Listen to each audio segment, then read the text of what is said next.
we streaming now? I think we are. Welcome back to the world's most boring stream debate analysis stream. We're talking about the debate between Finkelstein, Pestiny, Moin Rabbani, and Benny Morris. You know it. You love it. Of course. So what exactly... Well, we're going to get back into this. We're at 2 hours 35 and 29 seconds. It's where we left off our recap last stream. But this is something that's relevant to something they were talking about, which is the question of how much of the killing on October 7th was done by Israel. And this is a very long and detailed article from Electronic Intifada. And thought we'd go through some of it.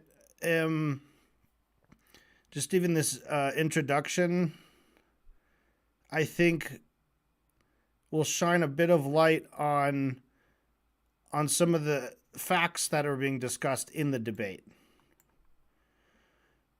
So this was written on 7th October 2024. This is 1 year after the attacks. So it starts 1 year ago today. Palestinian fighters led by Hamas launched an unprecedented military offensive out of the Gaza Strip. The immediate goal was to inflict a shattering blow against Israel's army bases and militarized settlements, which have besieged Gaza's inhabitants for decades, all of which are built on land that the Palestinian families were expelled from in 1948. The bigger goal was to shatter a status quo in which Israel, the United States, and their accomplices believed they had effectively sidelined the Palestinian cause, and to bring that struggle for liberation back to the forefront of world attention. Operation Al-Aqsa Flood, as Hamas called it, was, by any objective military measure, a stunning success. It was said at Israel's military headquarters that day that the Gaza division was overpowered. A high-level source present later recalled to Israeli journalists, "These words still give me the chills."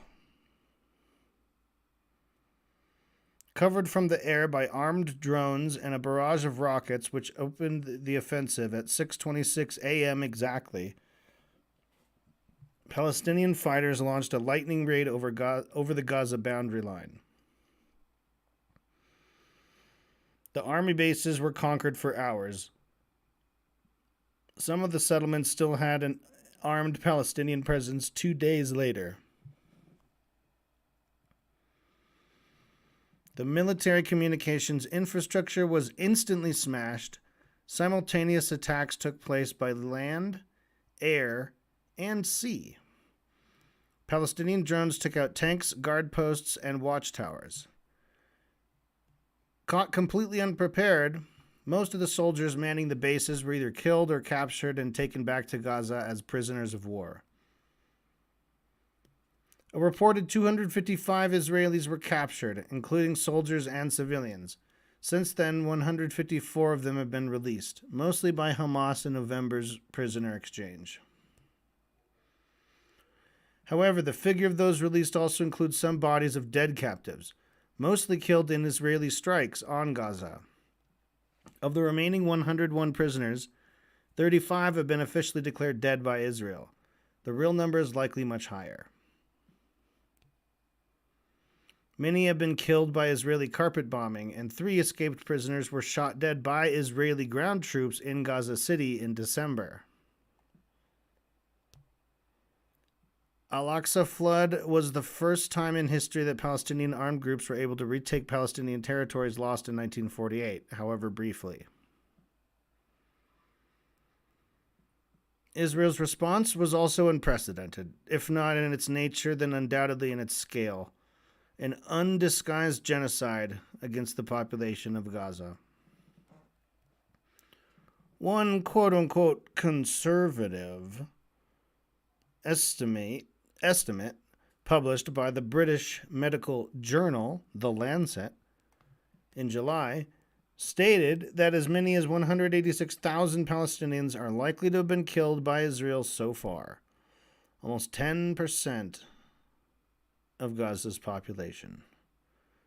The UN says that 90% of the people in Gaza have been driven out of their homes by Israel, and that about a quarter of all structures in the Strip have been destroyed.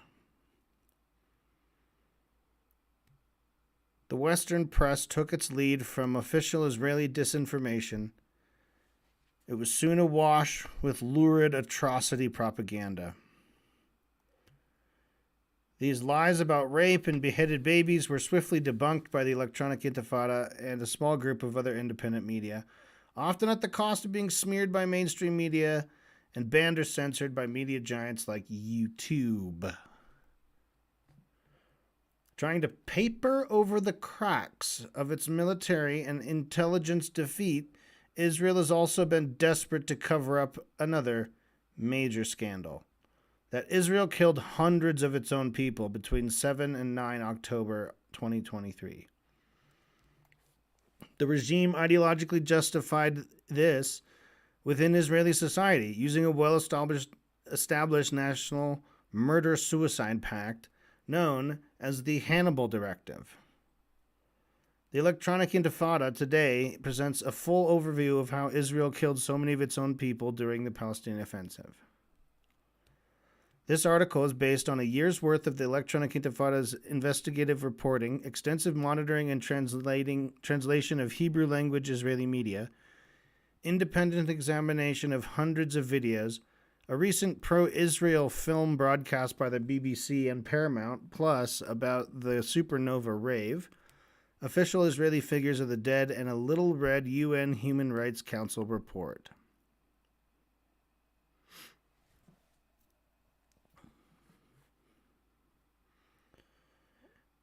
We can conclude that during the Al-Aqsa flood offensive, Israel expanded the use of its murderous Hannibal Directive, designed to prevent soldiers from being taken alive as prisoners of war, by killing many of its own civilians. The use of such Hannibal strikes are confirmed in a UN report published in June. Fire from Israeli helicopters, drones, tanks, and even ground troops was deliberately undertaken in order to prevent Palestinian fighters from taking live Israeli captives who could be exchanged for Palestinian prisoners. At the initiative of the local Gaza division, Hannibal was carried out right away, less than an hour after the Palestinian offensive began. Not a single vehicle can return to Gaza, the division was ordered at 11:22. By midday, an unambiguous order was given from the high command of the Israeli military, the so-called pit headquarters, deep under Israel's Hakiria building in downtown Tel Aviv. That's weird that it's just like it's right here. I thought it'd be in a secret. If it's in an underground headquarters, wouldn't you put it in a secret place? To invoke the Hannibal Directive throughout the entire region, even if this means the endangerment or harming of the lives of civilians in the region, including the captives themselves. This bombing of Israeli captives by Israel continues in Gaza even today. Israeli Prime Minister Benjamin Netanyahu admitted in a December meeting with released captives and families of captives that they had been under our bombardment in Gaza. Hundreds of Israelis were likely killed by Israel itself in Hannibal targeting incidents as well as unintentional crossfire. Israel has been engaged in an aggressive cover-up of its crimes against its own people. Okay, so I'm going to stop there. We've watched other clips. We've watched some YouTube clips about that showed some of these things. I mean, they talked to an Israeli family who the IDF blew up their house with a tank while their children were inside and killed them. There was only one old woman who survived. But they literally just killed a fucking family and destroyed and they were Israeli. And they were just like, oh, fuck, we thought it was Hamas' house. We thought it was Hamas's houses. So, yeah. Israel army is like just fucking psycho. And completely like cartoonishly bad at, like, they're incompetent. So they just do complete overkill to make up for their incompetence.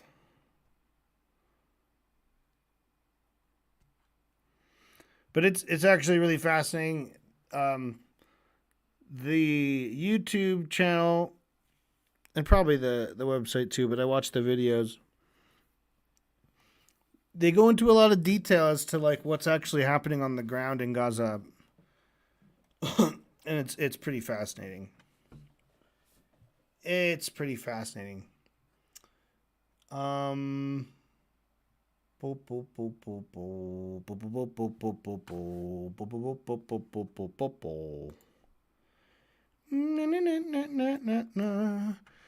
we left off right as Norman Finkelstein. I'm talking about you, Mr. Morris. Yeah. Okay, so Norm is cooking Benny Morris because Benny Morris made the dumb mistake of declaring out and proclaiming his virtue of having integrity and true honesty and a pure heart. He says, Israel attacks civilians, and I've written extensively about it. I've written that. For you to say that I've downplayed and I deny atrocities done by Israel, that's just cherry picking. All right? And why did he make that argument? Well, he had to. He had to make that argument because before that, he said that's what he does. He says, that's what I do.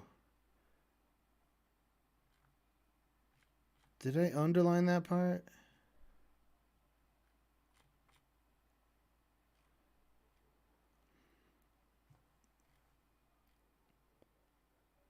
I would condemn them. You're not doing that with the Hamas. That's right.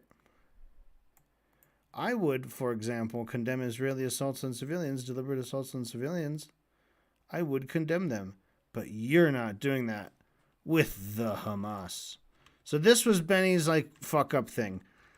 And it's stupid because all he's doing in this supposed debate as to whether or not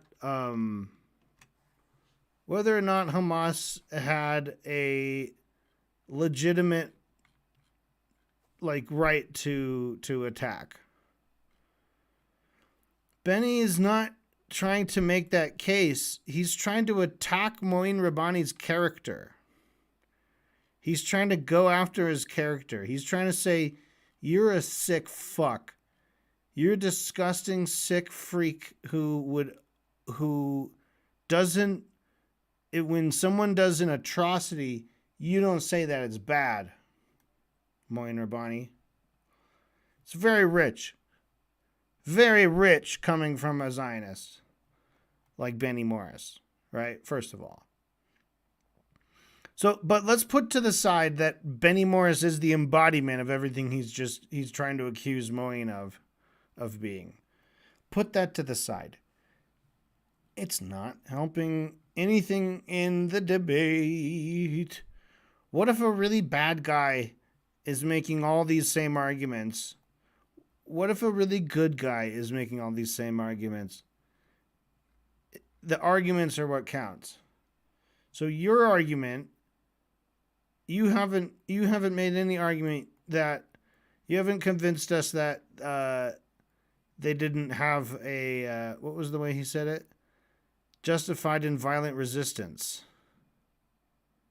Right? So Moeen is speaking on that topic and arguing that that is in fact the case, and that is according to international laws of war. And that's what he's applying. Right? So what's Benny's counter? You're a dickhead. You're a fucking dick. You dickhead. You dickhead. You don't even you're actually morally bereft. You don't even condemn when your own side does something bad, you won't even condemn it. Right? You're just unreasonable. You fuck. I would condemn Israeli assaults on civilians if they ever happened. I would do that. But not you. So this got Norman Finkelstein's got his little antennas perked. If he was a cat, his ears would have flickered and he would have looked to the side. And he says, Benny, Professor Morris, you said, quote, trying to quote what you just said. You said, Professor Morris, you just said, I would condemn any time Israel deliberately attacks civilians. The problem, Professor Morris, is over and over again you claim in the face of overwhelming evidence that they didn't attack civilians. He's getting you. You set yourself up for this, Benny Morris. All he did was say what you said and reply to it. Why would you say you never? Why do you say you would do something that you've proven that you failed to do repeatedly, which is to admit that things happened? So Benny is on the defense, and he basically has to admit he's a bad faith worm, and that he doesn't and apologize to the two guys there, and then just slink away with his hat in his hand and ride a bus for 4 hours home. He could do that, or he has to talk about atrocities committed against civilians by Israel and say that he's totally condemns it. Although if you notice carefully, he doesn't condemn it. He says, they killed civilians. I've written about that. I've written extensively about it. That's all he says. Right? And notice that this is him trying to prove that he condemns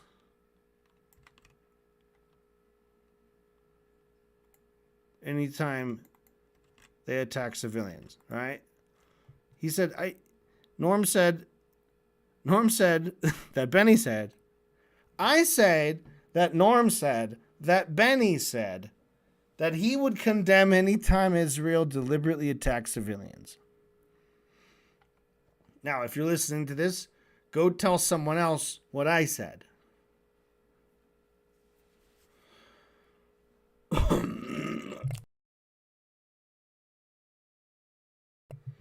So Benny Morris is on his back feet. He says, that's not true. I've said Israel has attacked civilians, and Israel attacked civilians, and I've written extensively about it. In Kfar Qasim, they killed civilians, and I've written that. So, you're just admitting you're selecting. As Stephen says, you cherry pick. You cherry pick. Yes, quoting the great Stephen. As Stephen says, you cherry pick. You cherry pick. We should be like, you cherry pick. You cherry pick.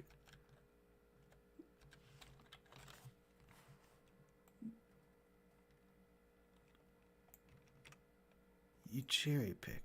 You cherry pick. Destiny.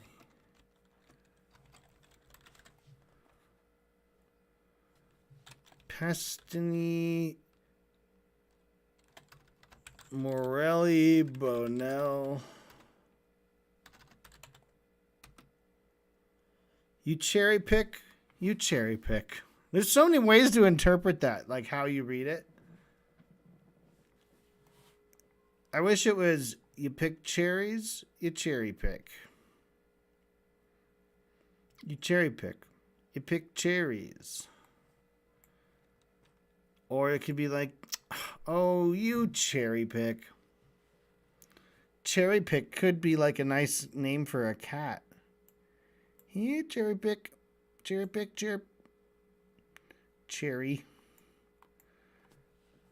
Cherry's kind of nice in place of Jerry. Cherry Springer. Cherry Garcia. Oh, that's an ice cream flavor, right? Cherry Garcia.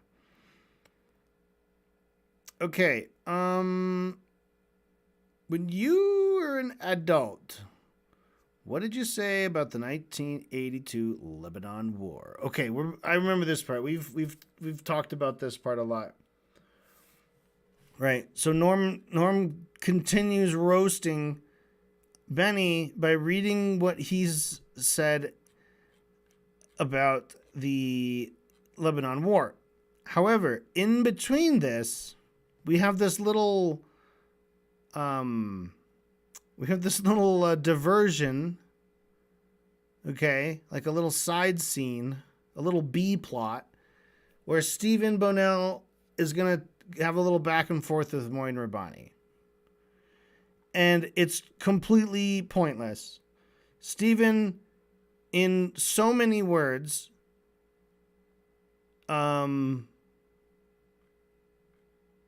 is trying to just reiterate what Moin's argument was, but failing to do it correctly. But the way he's doing it is he said, you bring up something that's really important that a lot of people don't draw a distinction between, in that just causes for war and there is just ways to act within a war, and these two things principally do have a distinction from one to another.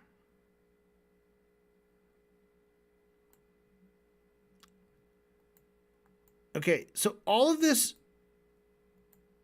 I just hate the way he phrases shit and frames things as like, here's something that a lot of people don't do. And he's just laying out some, like, man, some people don't even know the difference between a cause for war and a war and an act within a war. Man, they just don't get it. These people. You know? But not you and I, right? Because he's not saying anything that's contrary to anything Moin Rabbani said. He's like, correct. Right? So Stephen's, what he's actually doing, he's framing it on, hey, let me commiserate with you and let's agree that out there in the world are these other people who don't get it. They don't understand like you and me do, man. Do you realize there's people out there who don't even like draw a distinction between that there is a just cause for a war and that there is a just way to act within a war, and that those two things principally do have a distinction from one another. Because I'm just some asshole and I don't get that. I don't understand it. My brain's too simple to get it. I'm just too much of a simpleton to be super smart like Steve Bonell. Oh, wow. What? Golly, wow. You're really like slamming together these like, listen to how smart I am questions that begin with the most ridiculously like self-congratulatory and like, or not self-congratulatory, but like he's trying to make himself seem like he's super smart, but he sounds so stupid when he does. Okay, there is just causes for war, and there is just ways to act within a war. These things principally do have a distinction from one another. Correct. Where are you going from here? However, here's his counter argument, right? Here's where he gets ya. He says, while I appreciate the recognition of the distinction, the idea that the cause for war that Hamas was engaged in, I don't believe, if we look at their actions in war or the statements that they've made, it doesn't seem like it had to do with the territorial acquisition.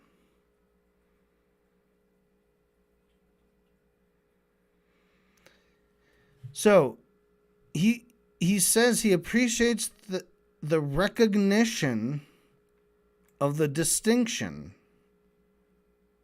The idea that the cause for war that Hamas was engaged in, I don't believe if we look at their actions in war, or I don't believe if we look at their statements that they've made, it doesn't seem like it had to do with the territorial acquisitions. So based on their actions and based on their statements, it doesn't seem like it had to do with territorial acquisition.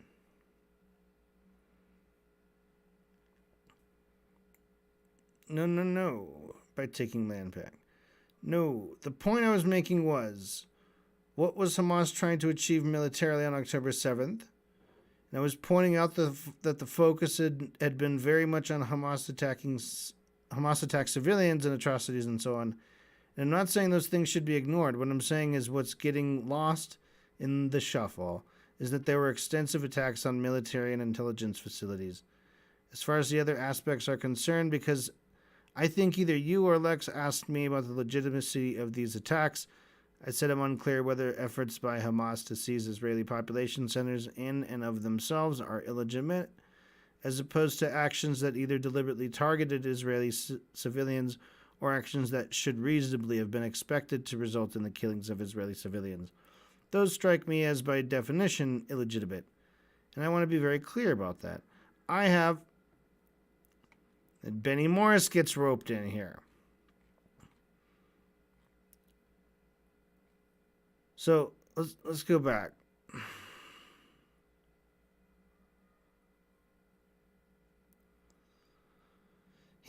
He's basically saying it's not clear if taking control of an area is in and of itself illegitimate, as opposed to deliberately targeting civilians, which he thinks is illegitimate. But those are distinct.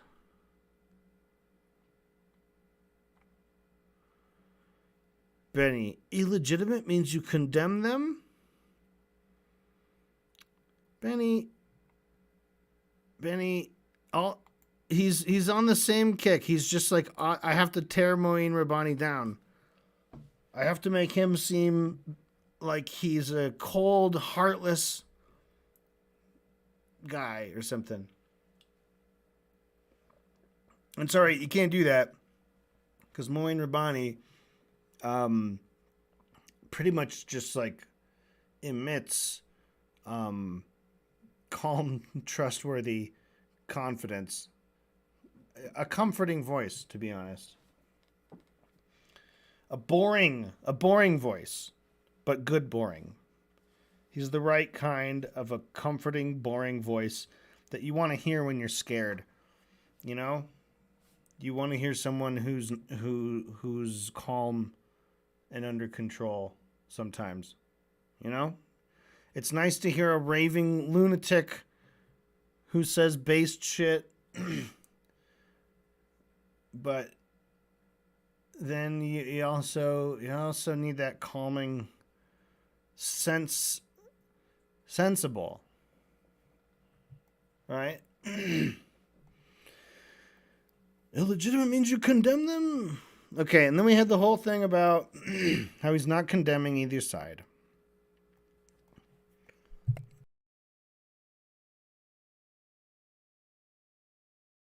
So, but. Oh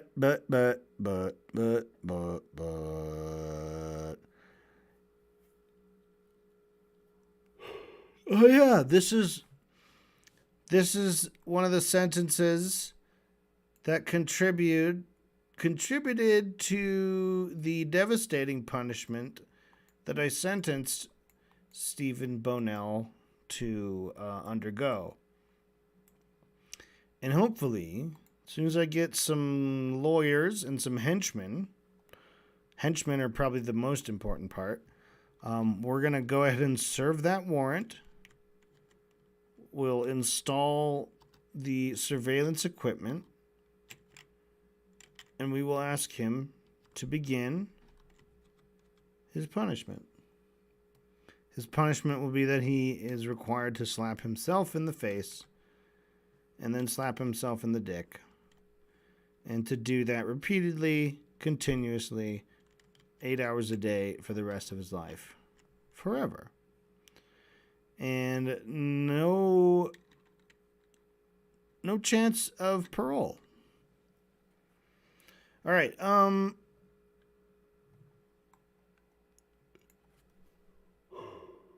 don't have to tell you why, right? When Stephen says that he doesn't condemn the Arab side, I don't think we condemn the Arab side either, though, right? I don't think there's any condemnation. Now, Moin Rabbani says no. And I was thinking about this, and I thought it was like, dude, what? Because Moin Rabbani, I think, interpreted him saying, we don't condemn the Arab side, as Moin thinking like, we, as in you and I, don't condemn the Arab side. And Moin just said, no. As in, no, I don't condemn the Arab side. Because he goes, no, but now that we're talking about the Israeli victims, all of a sudden morality is central. Stephen's answer to that is that lots of different international organizations condemn Israel. That's pretty much sidestepping the issue, which it was a little bit of a red herring. It was a little bit thrown off because he's going after something, Stephen, that you also like accused Norm of doing, which is editorializing. He's editorializing it. You're using these little words that aren't technically lies, but they vastly mislead people into thinking that it's more of a big deal than it really was, right? Because he said, Israel had snipers that were shooting children and elderly and disabled people purposely, trying to maim them from 300 meters away. And fucking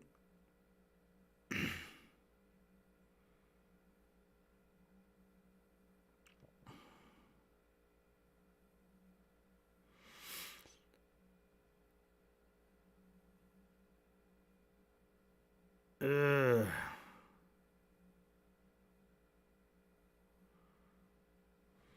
I think the reason why it comes up is because there's no shortage of international condemnation for Israel.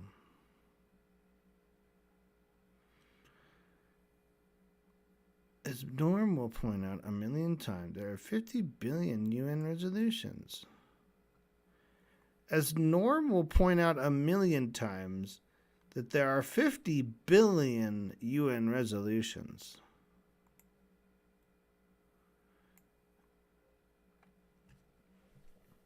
So this is another great trick from the sophists, is you just say things with like a dismissive way, a dismissive tone, by flippantly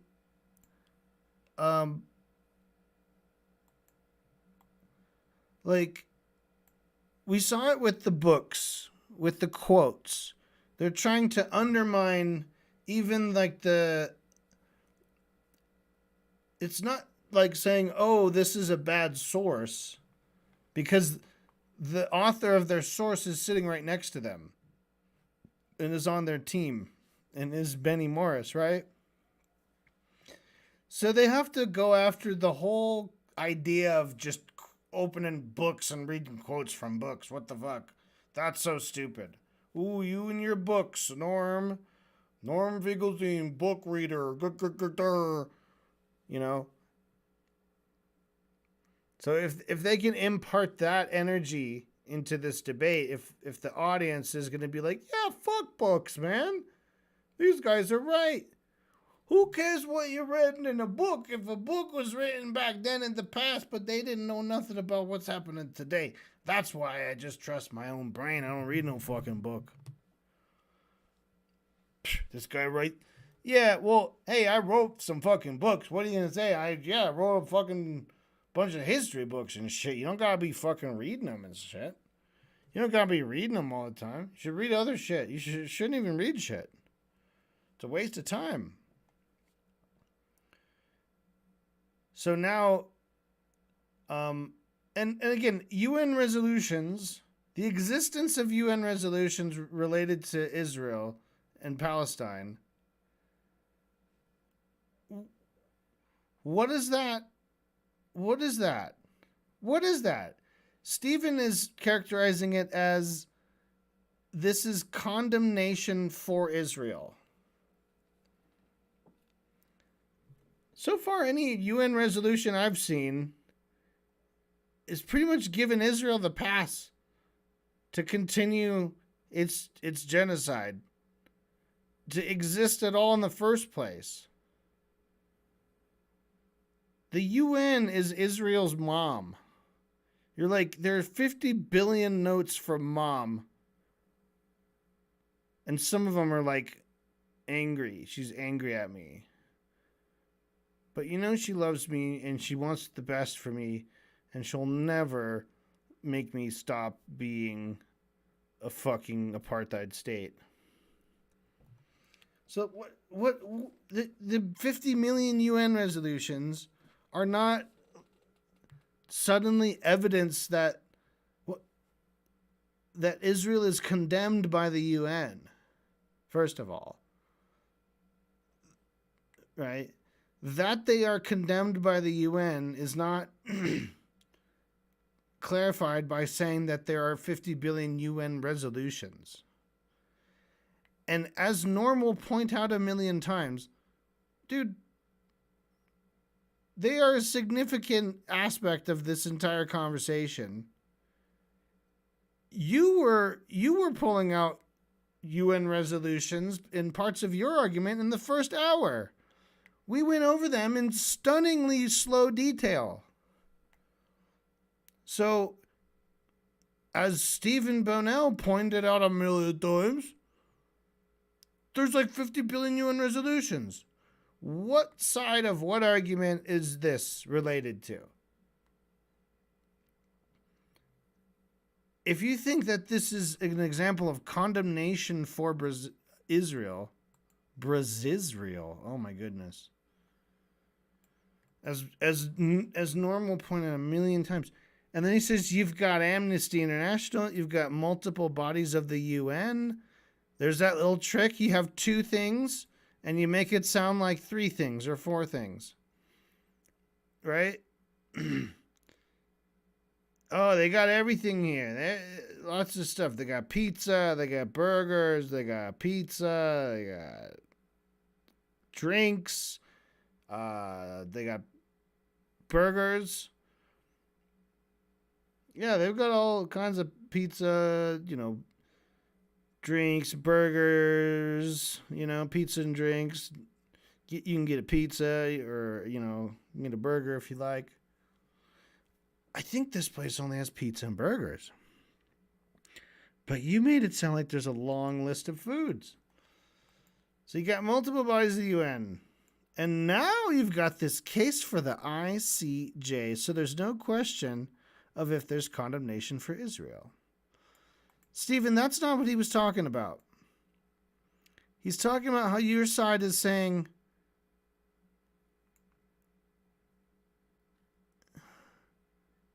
condemning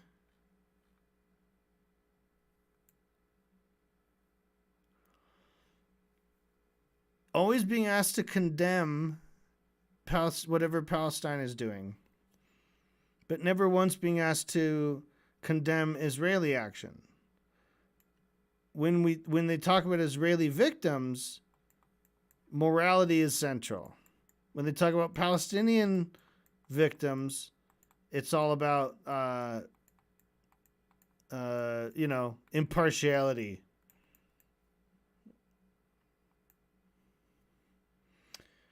Well, I think the reason why it comes up is because there's no shortage of international condemnation. So Moin Rabbani's like, can I interrupt you? In 1948, the entire world stood behind the establishment of a Jewish state. And the entire world... No. Benny Morris interrupts. Except Arab states. And the Muslim states. Not the entire world.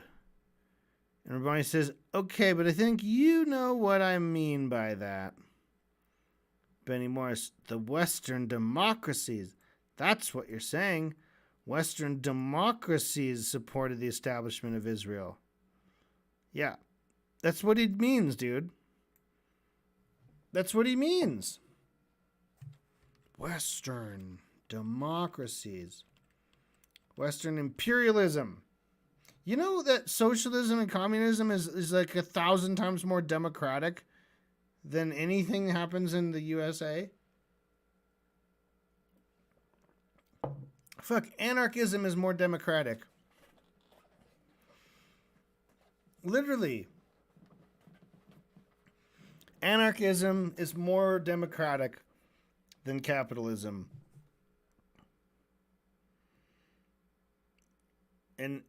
And by anarchism in that case, I mean communism. A stateless society.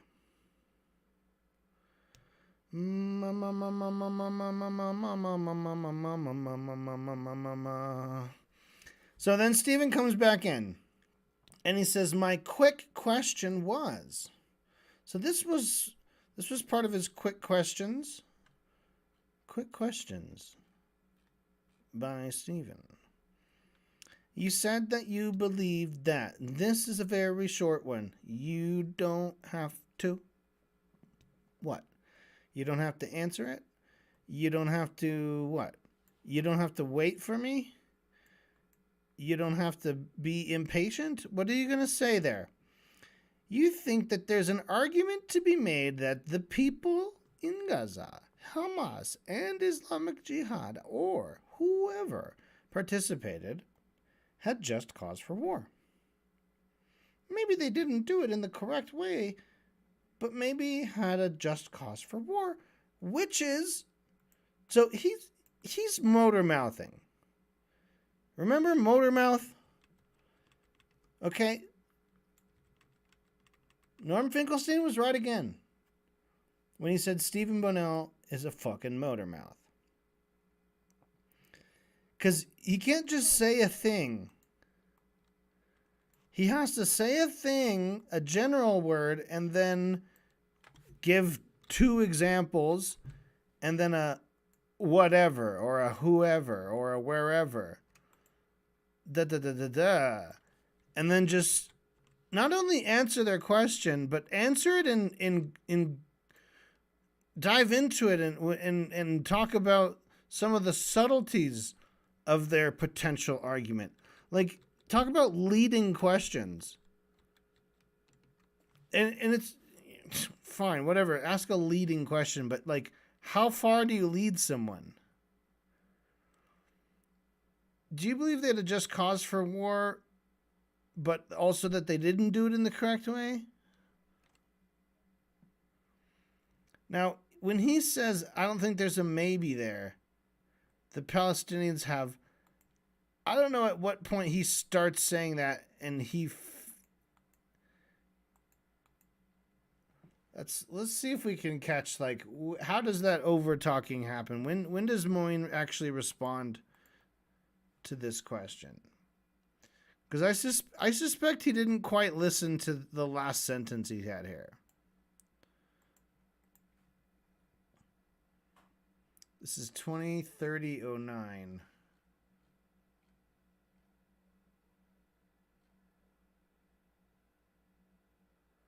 Correct way, but they maybe had a just cause for war. I don't think there's a... Okay, so it's as it's written, which is, I don't think there's a maybe there. Maybe there. The Palestinians... Okay, you think they absolutely had a just cause for it. Yes. Do you think that Israel has a just cause for operations towards... Look, the way he like looks down on his page and is like making a mark.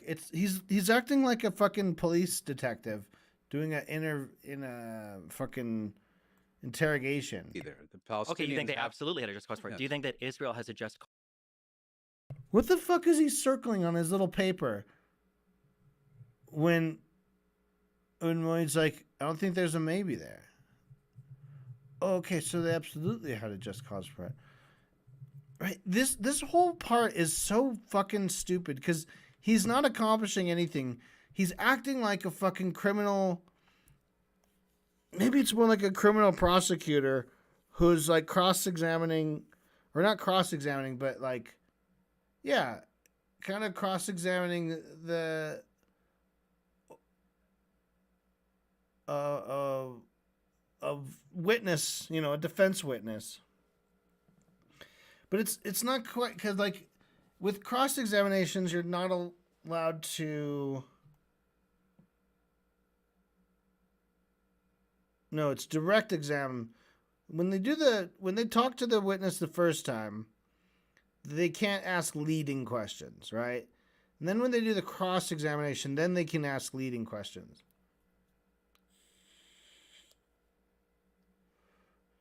So he's able to ask leading questions, but he's also like, he's just signaling like, he's like fact finding. He's like, let me get to know what you think.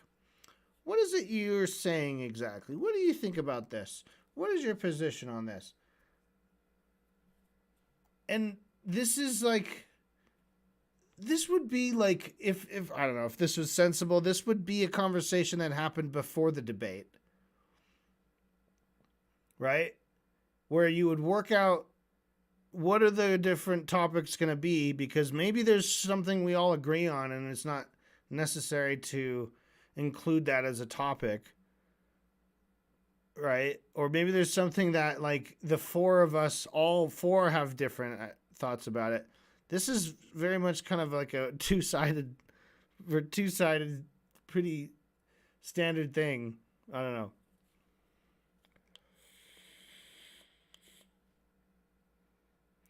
So then Stephen asks him if he thinks Israel had a just cause for the assault on Gaza, Operation Swords of Iron. And Moyne says, of course not. And then Stephen's like, all right. And just sits back. So that's why I think it's more like a cop in an interrogation room. Because they can ask leading questions or whatever kind of questions they want. And then they're just like constantly like they'll get an answer like, oh, okay. And then they just like write something in their note or like circle something in their notes.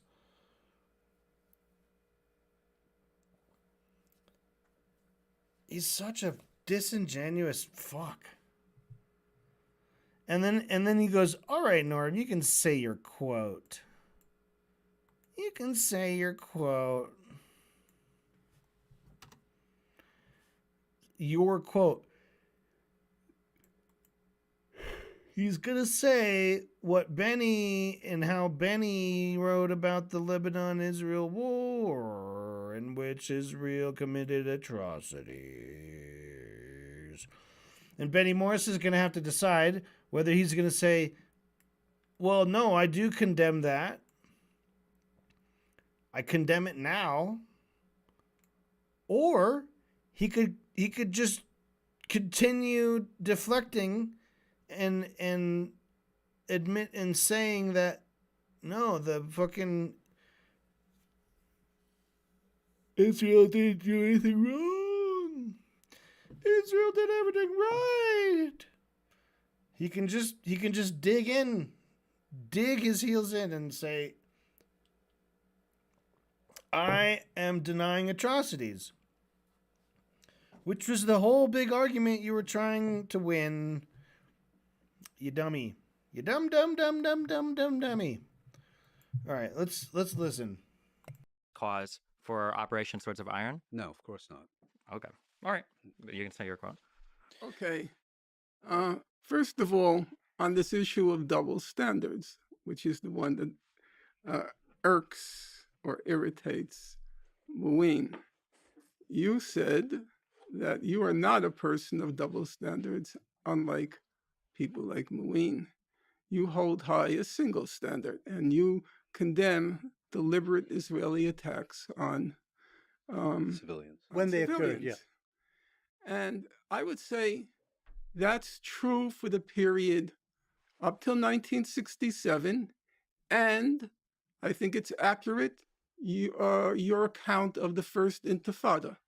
There, it seems to me you are in conformity with most mainstream accounts.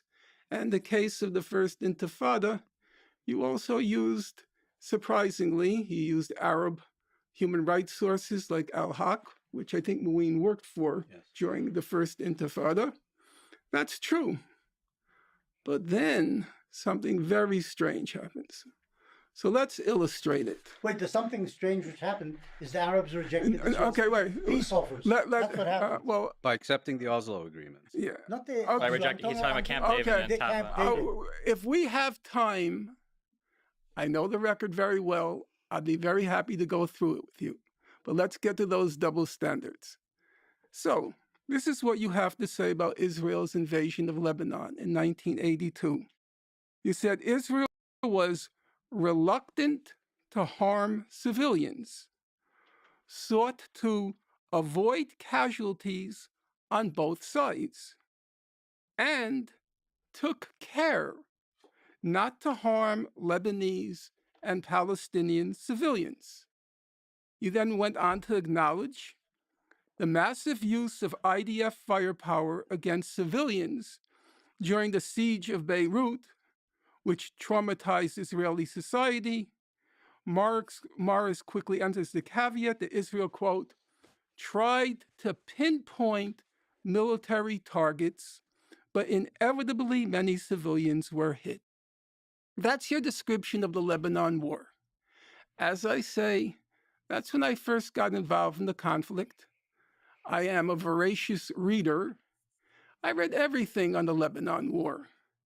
I would say there's not a single account of the Lebanon War in which the estimates are between 15 and 20,000 Palestinian and Lebanese were killed, overwhelmingly civilians, the biggest bloodletting until the current Gaza genocide, biggest bloodletting.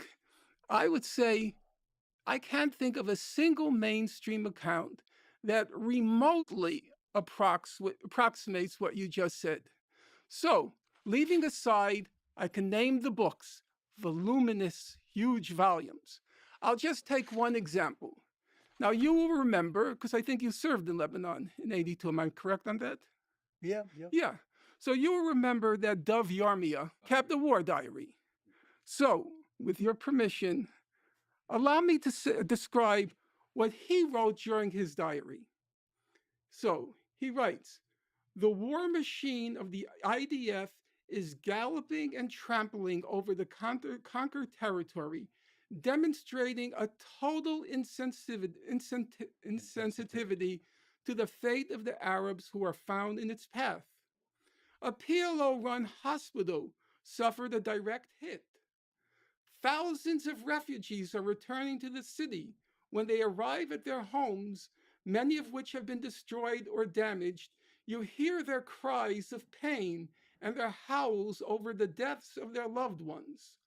The air is permeated with the smell I of think corpses. Destruction and death are continuing. No, Does I that- hear. Made. does that- What yeah, you're, yeah, yeah. point you're making Does actually. that sound like what your the point description you're- of the Lebanon war? Forget my descriptions. Forget it? The point you're Words making. are in print. We can't no, just let me forget just them. finish my sentence. The point you're making, Mhm. which you somehow forget, is that there are Israelis who strongly criticize their own side and describe how Israelis are doing things which they regard as immoral. You don't find that on the Arab side. I'm not talking true. about Don't you, find that. Mr. Morris. Don't I'm not forget talking me. about Dev Dov Yarmia. Yirmiyahu is the I'm left talking wing. about you, the historian. How did you depict the Lebanon Because war? I believe Yeah. that the Israeli military tried to avoid committing a civilian So casualty. Dev, At as Sabra I think City they as tried- well? Dev as I Yarmia- think they've tried all to the do in all Gaza the now. accounts by Robert Fisk and Pity the Robert Nation. Fisk is yeah, an I know. anti- all the, I know. anti-Zionist I know. journalist. I know. Has always been. Right. So always been. that's why you can say with such confidence that you don't condemn deliberate Israeli attacks on 'Cause there weren't civilians. any. I do. Because there weren't any. No, I didn't say there weren't any. Yeah, you And didn't? You agreed that I have condemned Israeli attacks Yes, there are on civilians. I never quarrel with facts. Your description of the 1982 war is so shocking, it makes my innards writhe. And then your description of the Second Intifada, your description of defensive shield, When the Arabs they were are bombing, worse. when They Arab were suicide worse than bombers, when apologetics. Arab suicide That's like the bombers were Stalinist school destroying of falsification. Jews in masses No, in no, buses and in no, restaurants. no, That's the Second Intifada. Do you remember that? You can try Suicide everything. bombers in Jerusalem's buses and restaurants. I am and in completely Tel aware Aviv. of that. Well, But if you forgot the numbers, I don't forget. it was 3-1. The they number killed yeah, mostly armed no, Palestinian I know gunmen. that's what you say That's in what your I book. say. That's what But I that's say. not what Amnesty International said. That's not what Human Rights Watch said. I don't remember what they That's not said. I do. No, That's not what I don't know whether B'Tselem their said. figures are right. Listen, My figures are right. Listen. In the Second Professor Intifada, Morris, some Professor 4,000 Morris, Palestinians Professor were killed. Morris, Most of them armed people, and the No, Israelis. that's a 1,000 complete- Israelis were killed. No, Almost all of them civilians. Professor Morris, fantasy, but I'm not going to argue with fantasy? here. Here's a simple challenge. You said not to look at the camera. Sometimes. Scares the people. I'll make the open challenge. You are going to scare them. No, Professor Morris. Open challenge. Words are in print. I wrote 50 pages analyzing all of your work. I quote, some will say cherry pick, but I think accurately quote you. Here's a simple challenge. Answer me in print.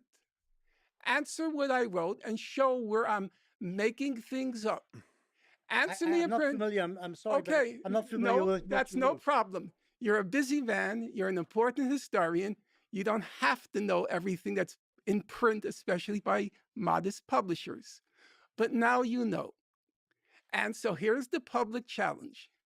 You answer and show where I cherry picked, where I misrepresented. Send me the and article. I fine, will and, respond. and then we can have a civil, scholarly discussion. I'm not and sure we will agree, even if we don't have to Yeah, yeah. agree. Oh, understand that. It's Okay. for the reader to decide, looking at both sides, Okay. where does truth stand. Norman, send and me if the- I may ask, yeah. it's good to discuss ideas that are in the air now as opposed to citing literature that was written in the past as much as possible.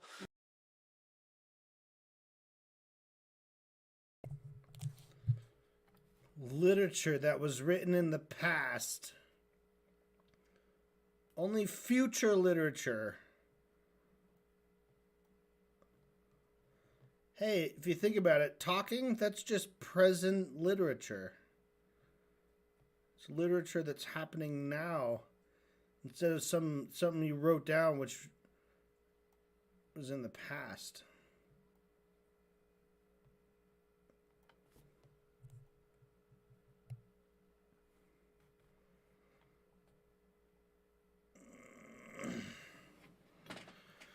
Okay, so this whole part here is just Norm challenging Benny to be like, fucking put up or shut up. You're saying I'm cherry picking. Fucking prove it. If I'm cherry picking, it should be very easy to illustrate that by taking from the same source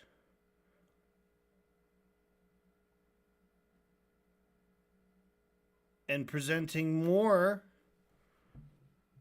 to reveal missing context or something. So it's just a thing. And then Lex comes in. So this is kind of silly.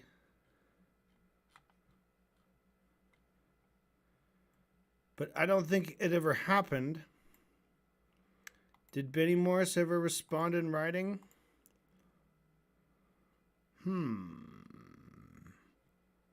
We will have to figure that out. Because this was over a year ago. That's enough time for him, right?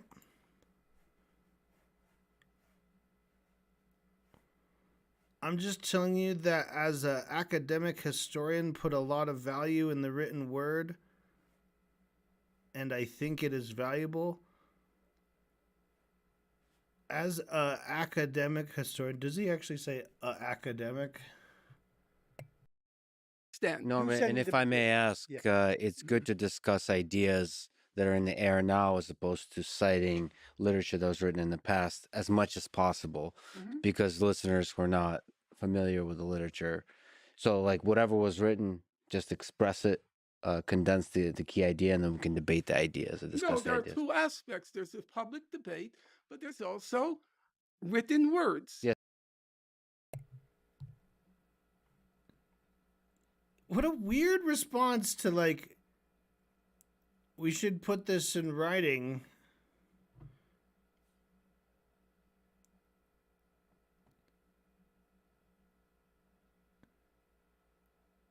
And then Lex is like, it's good to discuss it as opposed to citing literature. Saying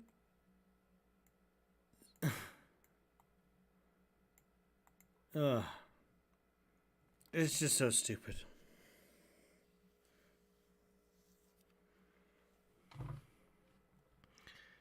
Discuss ideas that are in the air now as opposed to citing literature that was written in the past.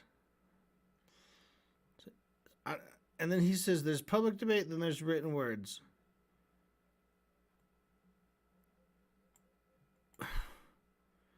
Discuss ideas that are in the air now as opposed to citing literature because the listeners were not familiar with the literature. I mean, that's why you cite it. If you just discuss ideas that you probably picked up from literature and you don't cite it, you're just kind of stealing the ideas then, aren't you?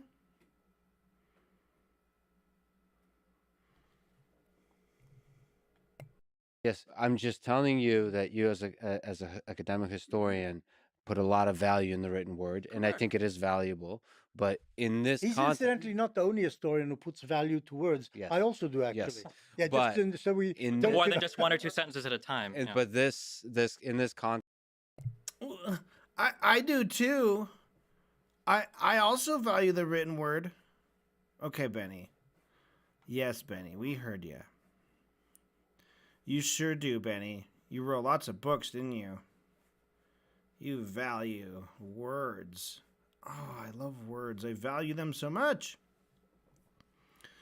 And then Steven's like, more than just one or two sentences at a time. Meh, meh, meh, meh. Boom, you got Norm, you got his ass. He only reads one or two sentences. When he quotes a passage, he can't quote a whole paragraph in one breath like you. He talks so slow, he can only say one or two sentences at a time. What a fucking loser, right, Steven? Wow. Just the king of fucking roasts. And it's true, too. It's funny and true. Yeah. Norm, totally known for, like, only saying one or two sentences at a time. What the fuck? In this context, just for the educational purpose of teaching people. Which is like, Lex, what are you telling him to do right now? You're saying don't cite anything from literature because people aren't gonna know what that literature is. They're like, and then what? We're gonna all go like, oh, I never read that thing. Fuck this. Turn it off.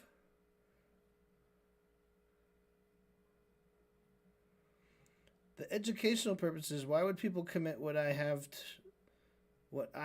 to acknowledge? Because I'm faithful to the facts. Massive atrocities on October 7th. Why did that happen? And I think that's the problem. The past is erased and we suddenly went from 1948 to October 7th, 2023. And there's a problem there.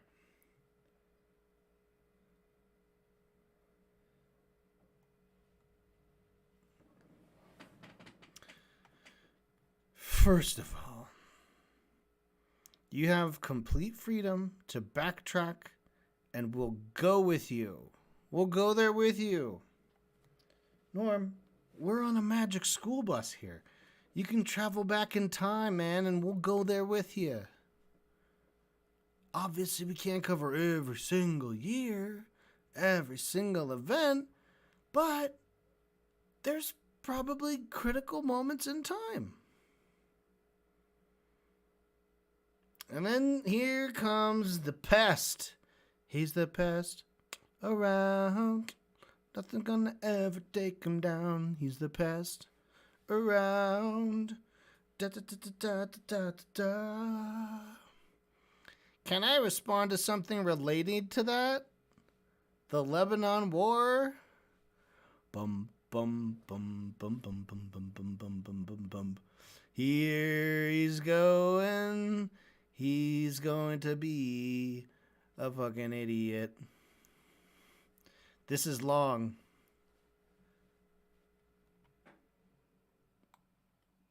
This is going to be a long one.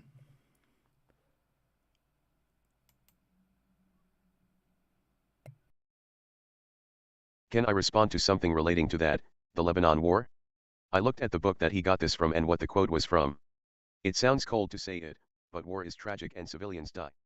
There is no war that this has not happened in the history of all of humankind. The statement that Israel might take care not to target civilians is not incompatible with a diary entry from someone who said they saw civilians getting killed.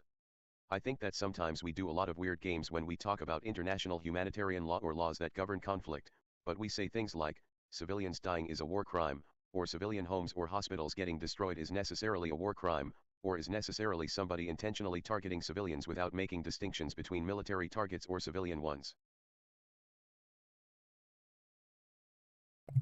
Okay, so there's a lot.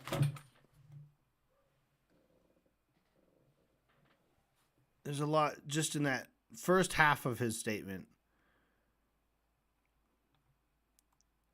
Okay, notice how cold and utilitarian this is. It's like, hey, war is tragic, civilians die. It always happens. It has always happened. It's always gonna happen. Just part of life, right? And the statement, Israel might take care not to target civilians. So that statement here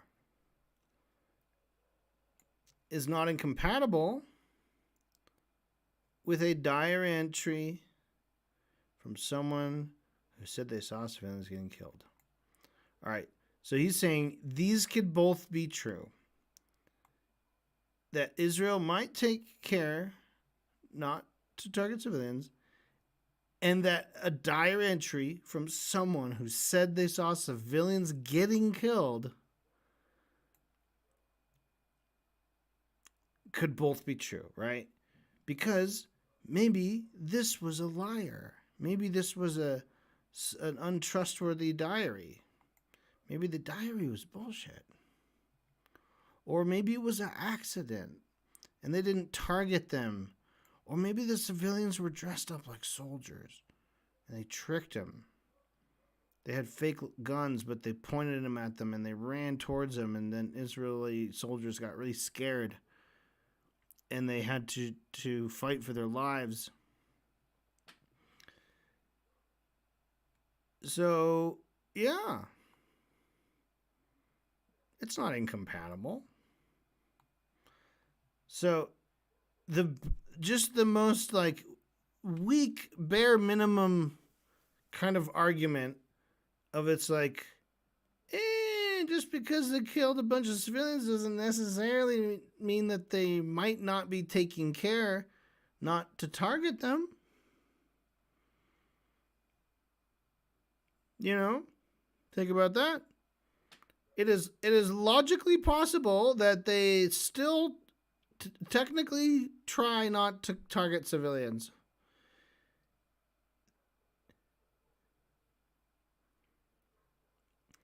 Okay, the next sentence, he says that we do a lot of weird games when we talk about international humanitarian law. I think that sometimes we do a lot of weird games when we talk about international humanitarian law. We do a lot of weird games. We do a lot of weird games. Stephen. When Stephen says we, he appears to be using it in place of you.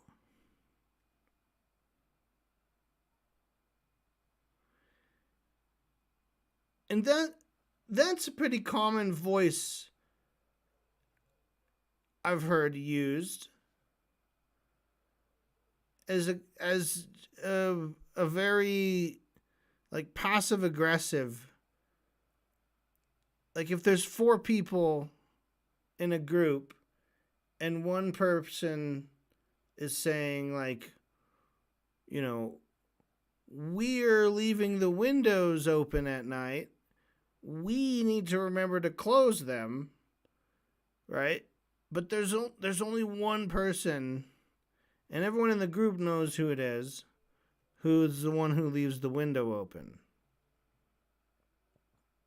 But using the form, we need to do this.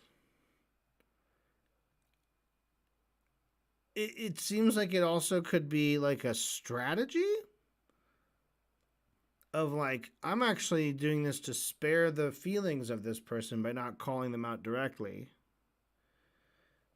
But on the other hand, it could be like a defense mechanism of like, I'm afraid of confrontation.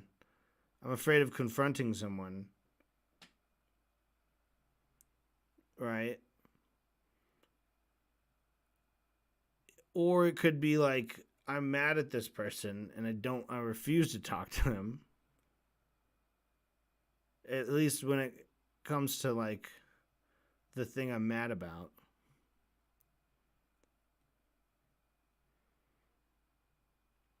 But it's a weird thing he's constantly doing, of saying we do a lot of weird games. If we were to just take him literally, we meaning you, dear watcher, and me, I'd say we could read him literally, and he's presenting his side as people who do a lot of weird games when they talk about humanitarian law or laws that govern conflict. But, so we do a lot of weird games, but we say things like civilian dying is a war crime, or civilian homes or hospitals getting destroyed is necessarily a war crime, or is necessarily somebody intentionally targeting civilians without making distinctions between military targets or civilian ones. Or hospitals, or necessarily somebody intentionally targeting civilians without making distinctions between military targets or civilian ones.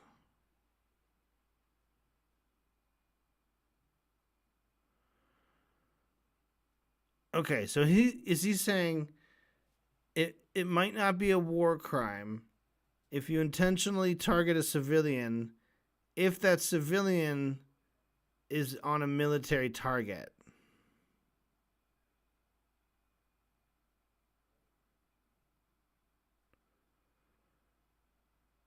And I think that's that one little bone of contention where Israel just claims that every single inch of Gaza is a military target because Hamas are everywhere. And so that's definitely an out. Anyone can, they're like, no, it's not technically a war crime because it was a military target. And even if a civilian is on a military target, it doesn't mean that it's necessarily a war crime. And I'm curious, is that actually in the law or is that just a defense? Right? Because there's a distinction between defenses versus things that are actually cut out of the law explicitly, right? Like the self-defense defense is like it's in a law, but it's like it's this separate thing you have to prove in order to be able to argue it or whatever. There's some sort of like threshold where if in court you want to say like I was just defending myself, like they have to establish certain things and they can like allow or disallow someone to use that as a defense. Right? So it's kind of a weird sort of just one of those like weird little rules, one of those little courtroom legal things. So Stephen says we do games. What does it mean to do games? We do a lot of weird games. We do a lot of weird games. Who does a lot of weird games? Do you mean the royal we? Are you saying, as Pestiny, are you saying, me, myself, and I do a lot of weird games? But he's saying it disparagingly. He's obviously saying, we do a lot of weird games. In the same way that people say, well, we killed the Native Americans and drove them off their land, right? The word we, in that case, means all of us. You, me, everybody, and our ancestors. And the people that came before us. Mostly, obviously, the ones who directly did it, but we're the ones who are benefiting from it. We're the ones, right? present tense people, we'll call it. We'll call you. I'm calling you present tense people. Although technically, because you're not watching this live, nobody is. So if you're watching this, you are future people. Hello, future people. I'm interested in your delectable future wares. You have any extra sour gummies? Or any more paints of extreme colors? Just this week I saw the whitest white ever paint that some guy had. And it was a lot like the Fanta Black or whatever that they use like little carbon nanotubes or something, and they make the blackest, darkest paint. Well, they did that with white paint, and they made the brightest, whitest paint. So maybe, and you can tell me in the comments, you future people, have they made like the greenest green paint? Like the bluest blue paint? Did they already have that? Maybe they have it already in my world. I come from the year 2025. I don't know. I don't know if there's the absurdly maximalist color of every color of paint. I don't know. I just don't diddly know. Okay, what are we talking about? I'm getting off track because Stephen Bonnell is boring me because I hate him. It's so fucking stupid. So he's trying to say we do a lot of weird games. I keep getting stuck on that line. We do a lot of weird games when we talk about international humanitarian law. We do a lot of weird games when we talk about laws that govern conflict. We do a lot of weird games. We say things like civilians dying is a war crime. Civilians' homes or hospitals getting destroyed is necessarily a war crime. So why does he say necessarily? Because he would never let the other side get away with that. They didn't. When Moin Rabbani said, in and of itself, it's not injustifiable, they jumped all over his ass, pretending that he never said the phrase in and of itself. Right? Just letting that word fly past, never acknowledging it. So that he had to reiterate himself 4 times. But dadgummit.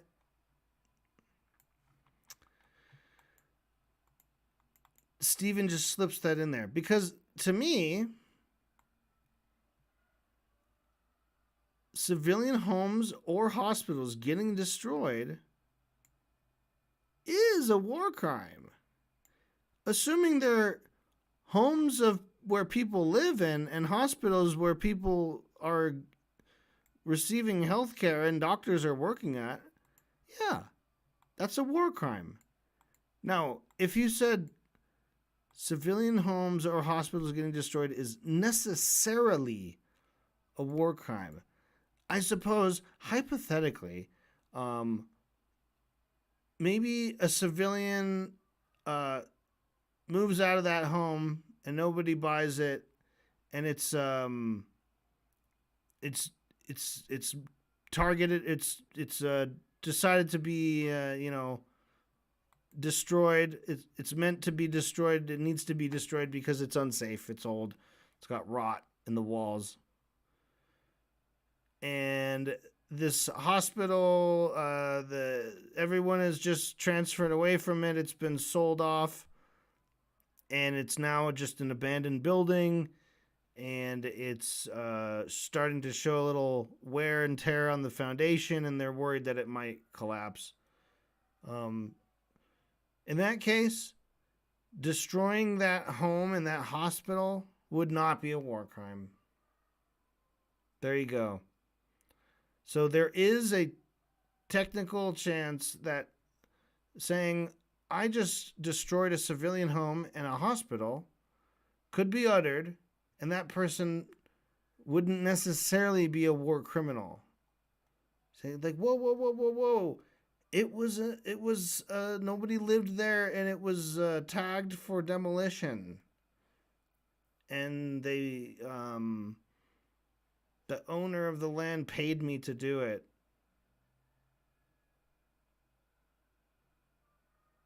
And then we did that to that old hospital, that empty, abandoned hospital, and we did an implosion to make sure it didn't fall on anything in the area and damage any other properties.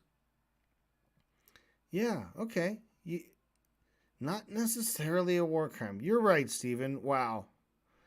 But you're a fucking,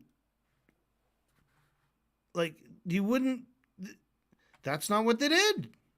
They bombed hospitals that had people in them working, trying to work. They bombed houses with people in them. They bombed people. They bombed them intentionally, repeatedly, over and over and over and over and over again, every day. So you're such a fucking dipshit to be like, we play weird games when we say that civilian homes or hospitals getting destroyed is necessarily a war crime. Or is necessarily somebody intentionally targeting civilians without making distinctions between military targets or civilian ones. Now, I believe he means without making distinctions. The people who should be making distinctions are us who play the weird games. We do this. Society does this. Society plays this weird game. They say that it's necessarily a war crime without making distinctions between military targets. However, another way to read this is that somebody, or is necessarily somebody, intentionally targeting civilians without making distinctions between military targets or civilian ones. So when he says targets, that could mean civilians themselves, or like targets, like someone you have on your list of like, we need to take this guy out, that guy out, right? Civilians without making distinctions. And that, what I thought of was the IDF, like, who is that over there you're shooting at? I don't know. Just shoot him.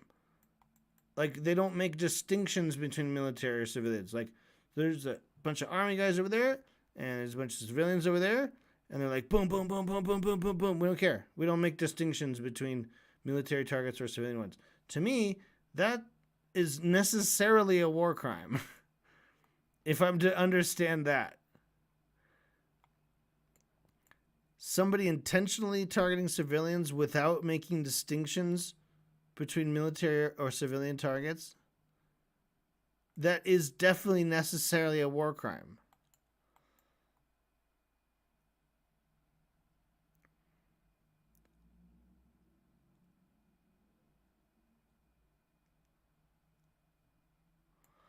I think that when we analyze different attacks, or when we talk about the conduct of the military,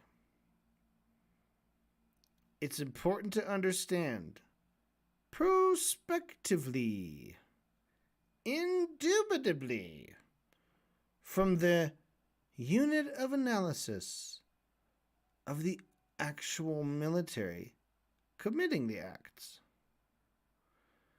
Understand prospectively from the unit of analysis of the actual military committing the acts. What? What? You don't understand? Listen. Just listen. It's important that you understand prospectively. From the unit of analysis of the actual military committing the acts, what's happening and what are the decisions being made, rather than just saying retrospectively, oh, well, a lot of civilians died, not many military people died, comparatively speaking, so it must have been war crimes. Especially when you've got another side. I'll fast forward to Hamas. Wait. What do you mean fast forward to Hamas? All you said here was half of the argument before going on to talk about Hamas. You said it's important to look at what the unit of analysis, what's happening, what are the decisions being made, rather than just saying a lot of civilians died and not many military people died, so it must have been war crimes. Okay, so now you tell us specifically, what was the unit of analysis of the actual military? What was happening? What were the decisions being made? And why did so many civilians die and not so many military people die if you weren't intentionally targeting civilians? What happened there? Fast forward to Hamas. So it's like, hey, if you really look at it, if you really analyze it, and you think about the conduct of the army, well, you can't just say retrospectively. It's important to understand prospectively. You don't get it prospectively. You're looking at it retrospectively, man. Don't be retrospective, be prospective.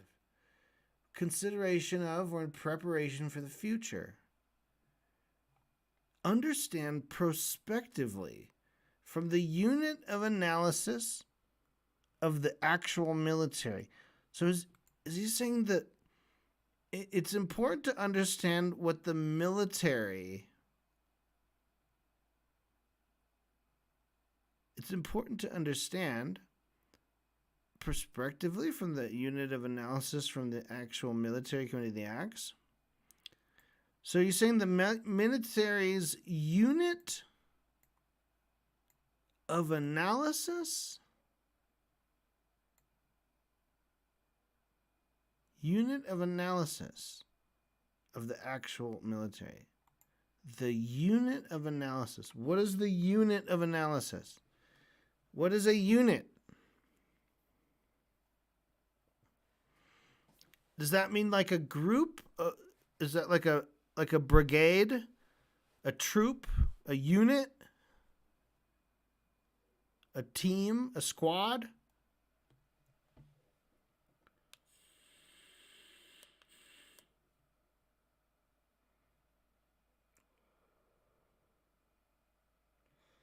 So he's going to fast forward to Hamas.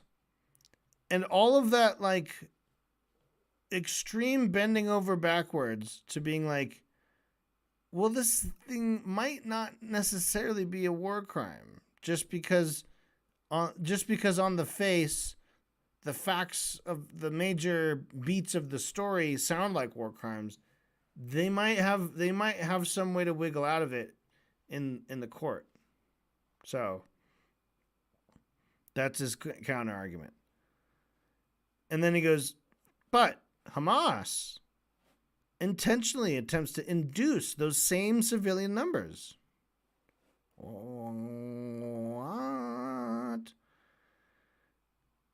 What? What?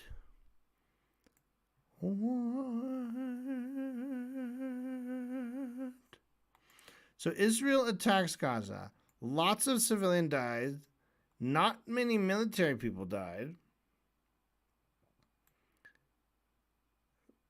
Fast forward, Hamas attempts to induce those same civilian numbers. The same numbers.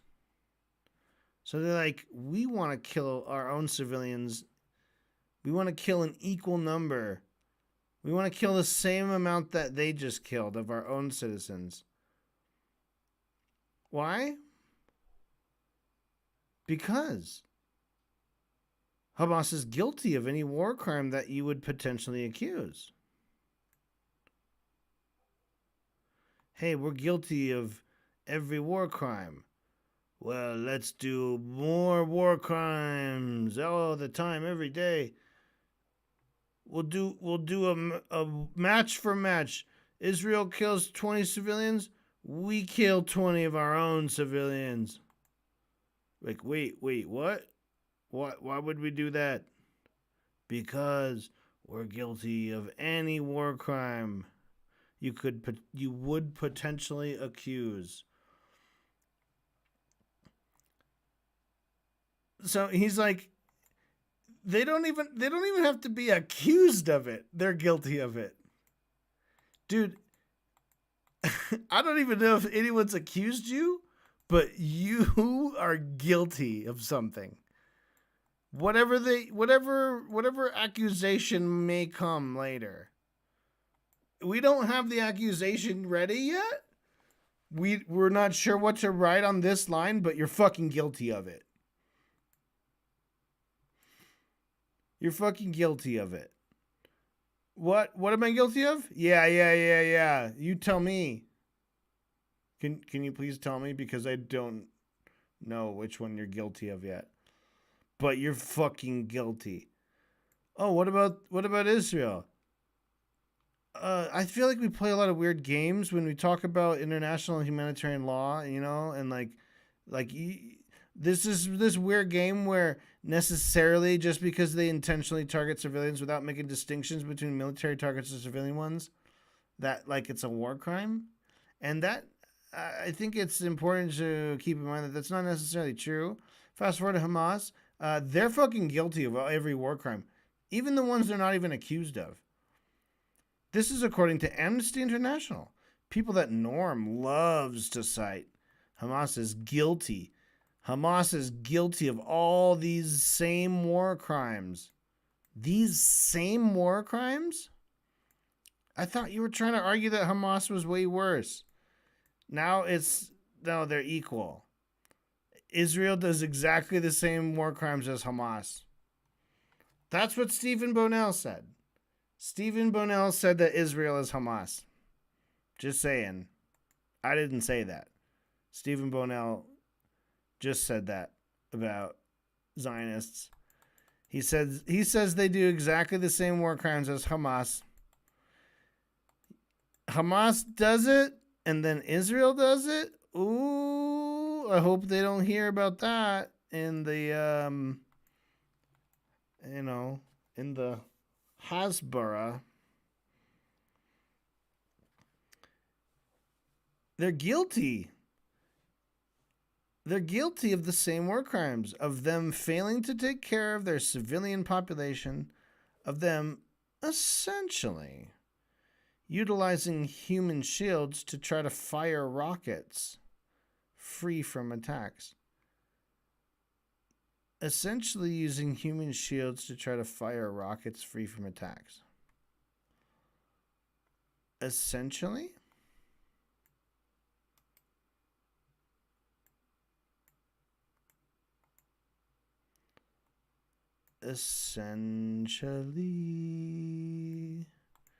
Essentially, yes. I'm not just saying that. Essentially, as in terms of how international law defines it, and not how Amnesty International defines it. But Amnesty International describes times of human shielding, but they don't actually apply the correct international legal standard.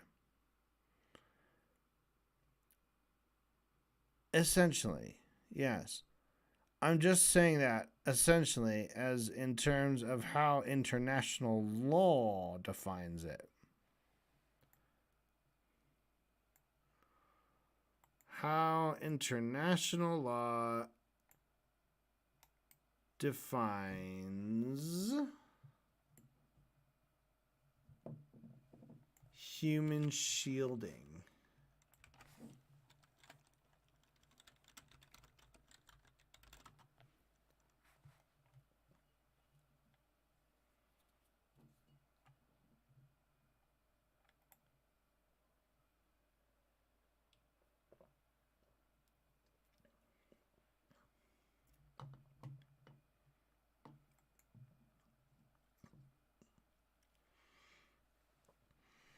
All right.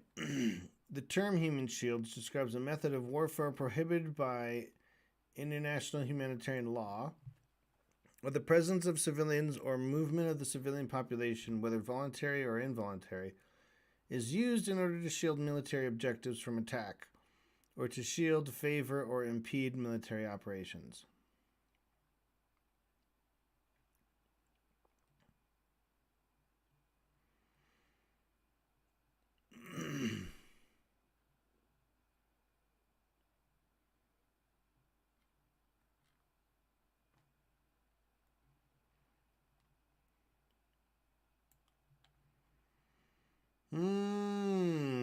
Seems like a pretty shaky concept.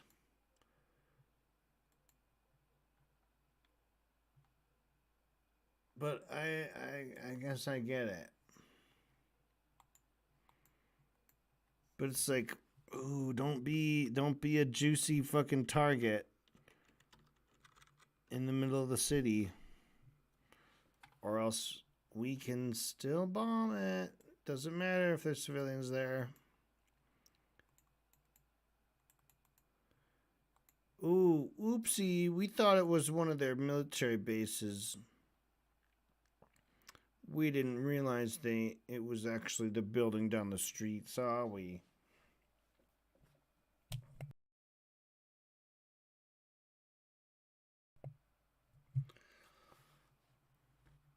You don't know what's the correct international law. I know absolutely. You haven't a clue. No, I absolutely do. You haven't a clue because you can't find it on Wikipedia. You can't find it on Wikipedia. Believe it or not, Norm, the entire Geneva Convention is all on Wikipedia. It's a wonderful website. But I'm just saying that on the Hamas side, if there's an attempt to induce this type of military activity, attempt to induce civilian harm, that it's not just enough to say, well, here's a diary entry where a guy talks about how tragic these attacks are.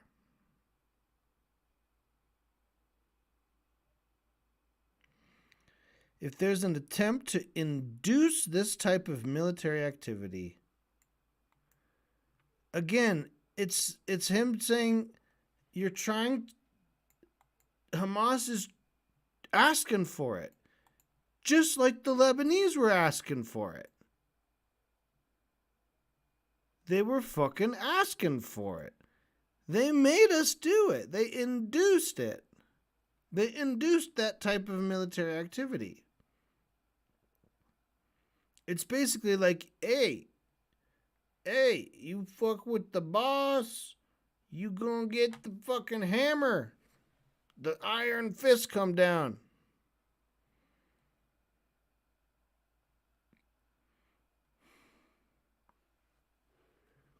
All right. Moyne's trying to get back to the same point that he was sort of touching on before, of the double standard of how you flip on a dime when you're describing Israeli victims versus Palestinian victims. Okay?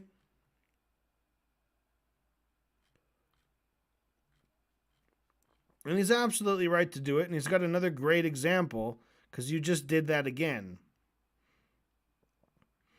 You see, the problem with your statement is that if you go back and listen to it, the first part of it is war is hell, civilians die, it's a fact of life. And you state that in a very factual manner. When you start talking about Hamas, all of a sudden you've discovered morality and you've discovered condemnation and you've discovered intent. And you're unfortunately far from alone in this. I'll give you, you know who for me is a perfect example? Wait, hold on. We don't need examples.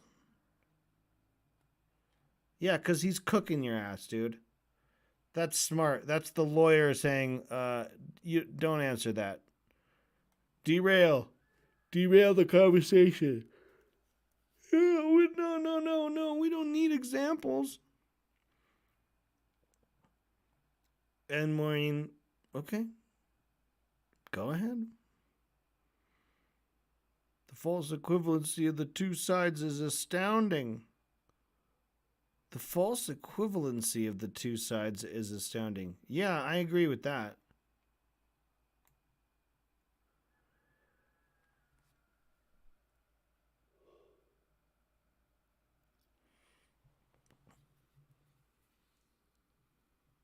Stephen is literally like arguing against a centrist, which means he's like far on the right.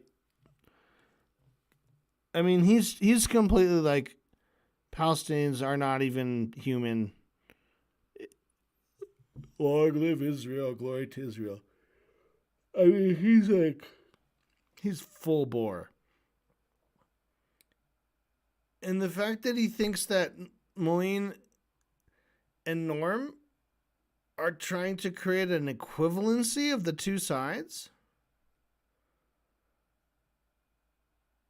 The equivalency is that they're both subject to international humanitarian law. And if that meant anything, if that could somehow be enforced, you know what I've always thought is we need like double grown-ups. You know, like you know how you're a little kid and then there's grown-ups, and grown-ups have like cars and, you know, do paperwork and shit and build buildings and shit, and they just do all the shit for you, and then suddenly you're a grown-up and you're like, damn, y'all did all this shit. Now I gotta do that. Okay. Well, I thought I was gonna somehow turn really smart and have all kinds of powers, but no. I'm only like slightly more knowledgeable a little bit at a time, but I don't know it all.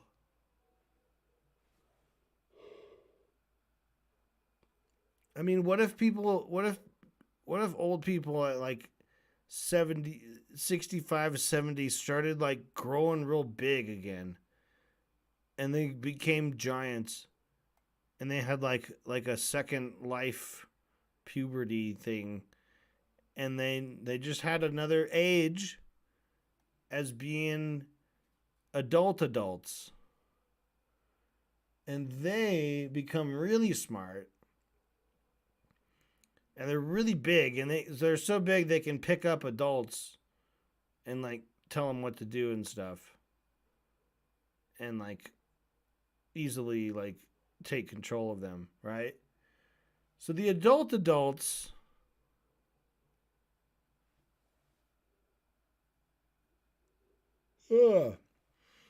the adults could protect the children from the adults. You know, and maybe we could call them something different from adults, but I kind of like saying adults. The adults, the double adults, the adults, the double adults. Double the dots, double the dolts. Dolts. What's up, dolts? Adults. All right.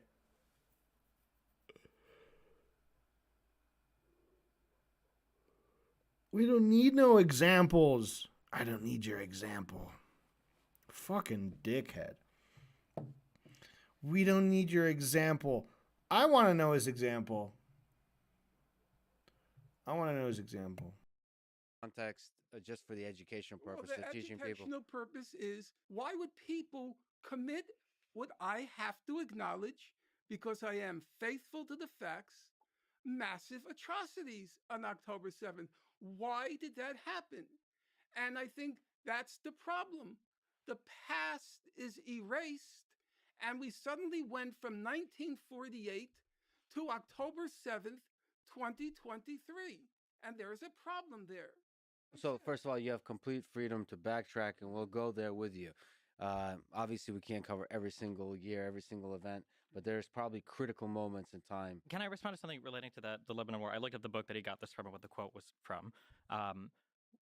It sounds cold to say it, but war is tragic and civilians die. There is no war that this has not happened in the history of all of humankind.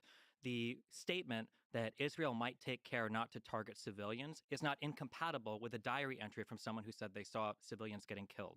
I think that sometimes we do a lot of weird games when we talk about international humanitarian law or laws that govern conflict, where we say things like civilians dying is a war crime, or civilian homes or hospitals getting destroyed is necessarily a war crime, or is necessarily somebody intentionally targeting civilians without making distinctions between military targets or civilian ones. I think that when we analyze different attacks or when we talk about the conduct of a military, I think it's important to understand, like prospectively from the unit of analysis of the actual military committing the acts, what's happening and what are the decisions being made, rather than just saying retrospectively, oh, well, a lot of civilians died, not very many, military people died comparatively speaking, so it must have been war crimes, especially when you've got another side, I'll fast forward to Hamas, that intentionally attempts to induce those same civilian numbers, because Hamas is guilty of any war crime that you would potentially accuse, and this is according to Amnesty International, people that Norm loves to cite. Hamas is guilty of all of these same war crimes, of them failing to take care of the civilian population, of them essentially utilizing human shields to try to fire rockets free from attack. Essentially, yes. I'm just saying that essentially, as in terms of how international law defines it, not how Amnesty International defines it, but Amnesty International describes times of human shielding, but they don't actually apply the correct international legal standard. You don't know what's the correct I know absolutely. international law. You Norm, haven't the Norm, clue. I absolutely You do. haven't Norm. the clue. I absolutely I do. think- But I'm just on saying. Wikipedia. I'm just saying. You can't find Believe it it or on not, Norm, the Wikipedia. entire Geneva Convention is all on Wikipedia. It's a wonderful Okay, website. you know what- But I'm just saying that on the Hamas side, if there's an attempt to induce this type of military activity, attempt to induce civilian harm, that it's not just enough to say like, well, here's a diary entry where a guy talks about how tragic See, these I think the attacks are. problem. I think the problem with with your statement is that if you go back and listen to it, the first part of it is war is hell, civilians die. It's a fact of life, and you state that in a very factual manner. Then when you start talking about Hamas, all of a sudden you've discovered morality, and you've discovered condemnation, and you've discovered intent, and you are unfortunately far from alone in this. I'll give you. You know who for me is a perfect example? Well, wait, hold on. Just in response, we don't need examples. So, No, wait. go The ahead. false equivalency of the two sides is astounding.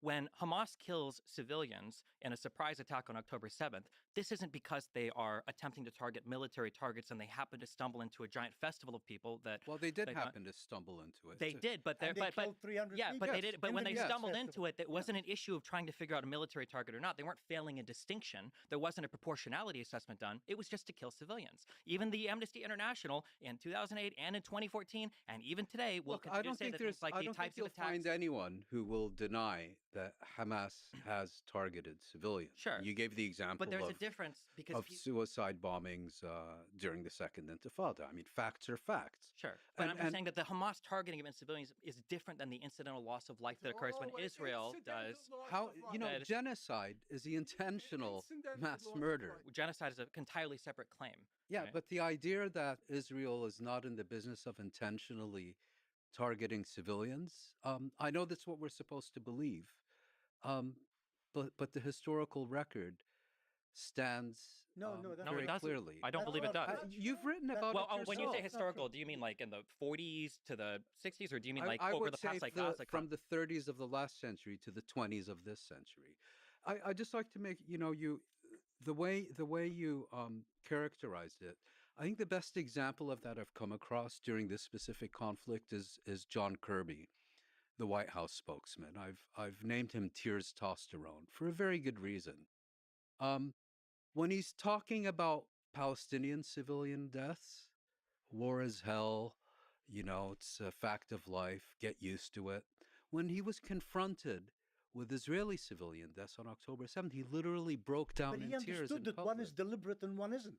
He understood that. No, that's what he tried to make us No, understand. he was speaking facts. The Hamas guys who attacked the kibbutzim, they, apart from the attacks on the military sites, when they attacked the kibbutzim, were out to kill civilians, and they killed family after family, house after house. The Israeli attacks on Hamas installations better. and You fight. know I don't better. know better. No, you don't know Israeli pilots. That's the problem. Thank God. You don't know I Israeli know, thank pilots. God. They believe that they are killing Hamasniks. They're given certain I'm sure they believe it. objectives, and I'm that's sure what they they attack. believe it. And if the I'm Hamas sure is they believe hiding it. behind I'm sure they civilians, believe civilians Every die. time they It's as target, simple as every that. time they target a kid, I'm sure they believe it's Hamas. When they when they killed the 4 kids in the They believed yeah, they I were know they believed it, Hamasniks. even though they were You know that, diminutive but size, you know even though they were Nah, from diminutive that size. angle, you yeah, don't yeah, see the yeah, size. no, they saw You the don't size. see the Let's size. see the size. Oh, I Here. know what he's quoting Here. from, but you've lied about this Yeah. particular instance in the past. Mr. Those Min- Is hiding and fight. You know I don't better. know better. Okay, No, you don't know Israeli pilots. That's the problem. Thank God. You don't. No, he was speaking facts. The Hamas guys who attacked the kibbutzim, they, apart from the attacks on the military sites, when they attacked the kibbutzim, were out to kill civilians, and they killed family after family, house after house. The Israeli attacks on Hamas installations better. and fight. You know I don't better. know better. No, you don't know Israeli pilots. That's the problem. Thank God.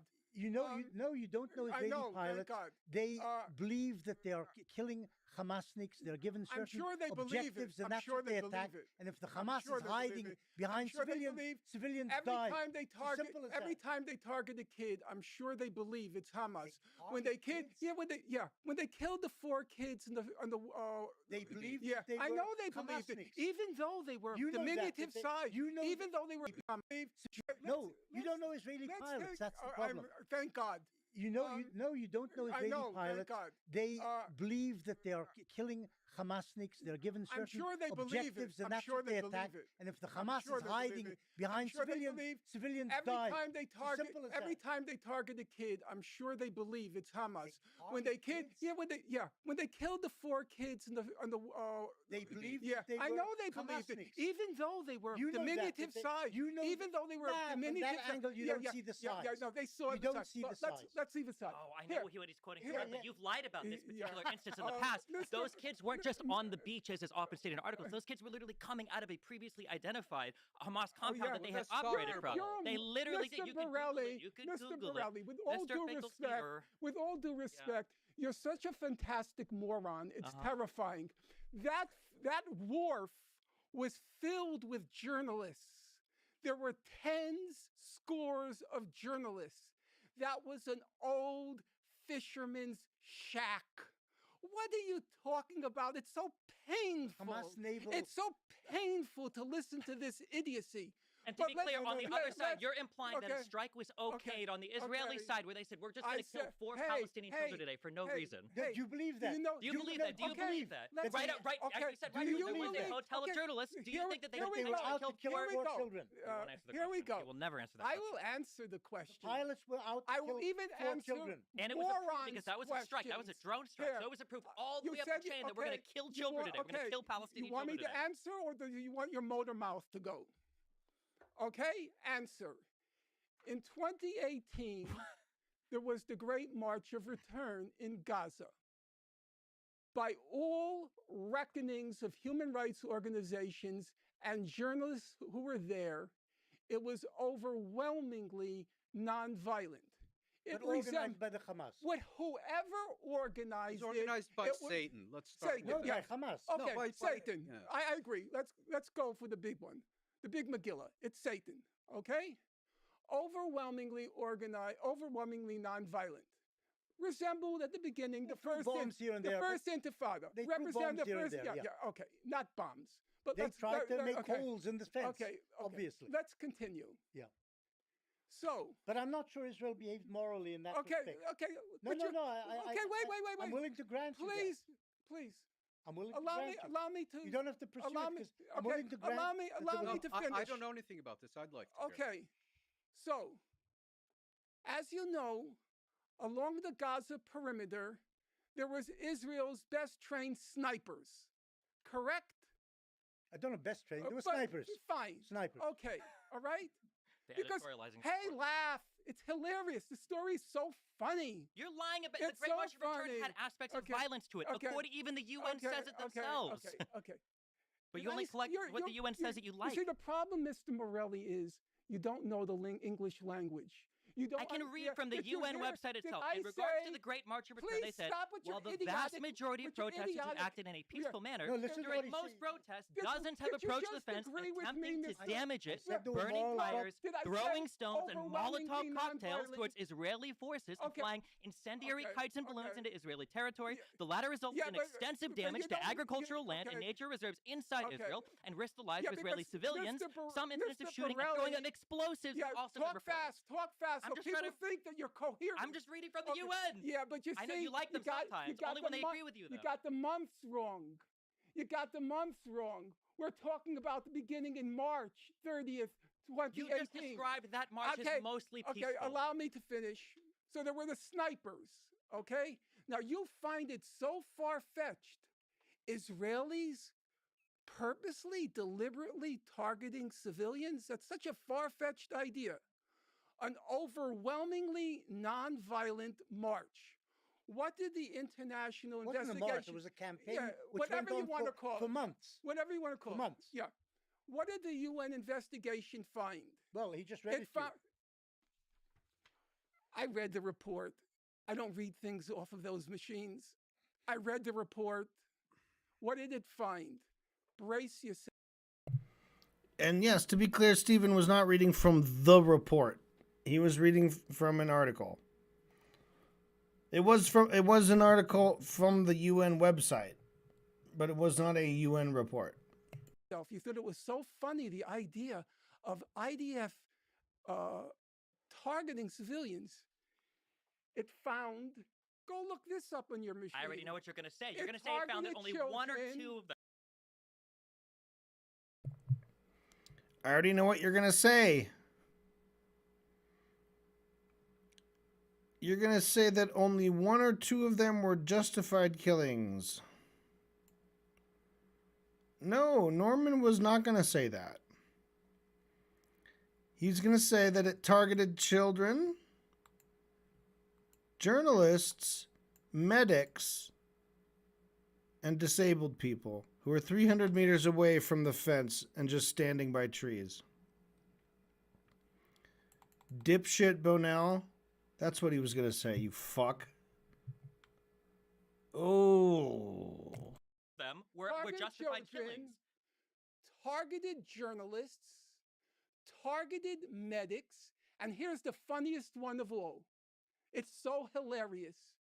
They targeted disabled people who were 300 meters away from the fence and just standing by trees. This is true. If what If you're saying it's is true. true, If what mhm. you're By the way, saying is true. just quick pause. Mhm. I think everything was fascinating to listen to, except the mention of hilarious. Nobody finds any of this hilarious. And if And any of us there's are a laughing, lot there. it's not at the suffering of civilians or suffering of anyone.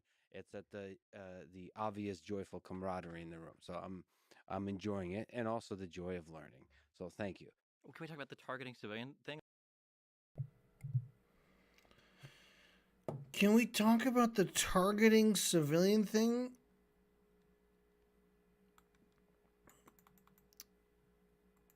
Oh boy. Lex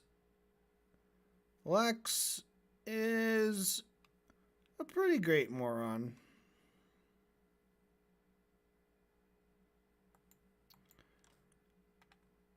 Steven is a fantastic, terrifying moron. He is a terrifying moron. So here in the last leg of hour 3, the last 10 minutes ish, Stephen Bonnell is going to say that there's 3 things we need to think about. One is a policy of killing civilians. So I would ask the other side. I'm going to ask all 3. Because I know there won't be a short answer. Do you think there's a policy top down from the IDF to target civilians? That's one thing. Yes. A second thing is yes. I'll write that down. Moyne answered yes. That's fine. But then the second thing is, or there's 2 distinctions I want to draw between. The second thing is, or there's 2 distinctions. Okay, so this, when he says there's 3 things that we need to think about.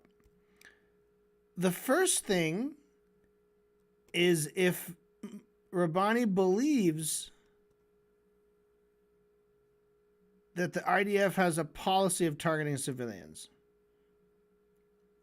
And Moyne just said yes. One word answer. Yes. That's fine. Okay. Fine. That's one thing we need to think about. That's step 1. Thing 1 checked off the list. What's the second thing? Ooh, the second thing's actually not a thing. It's actually 2 distinctions that I want to draw between. 2 distinctions.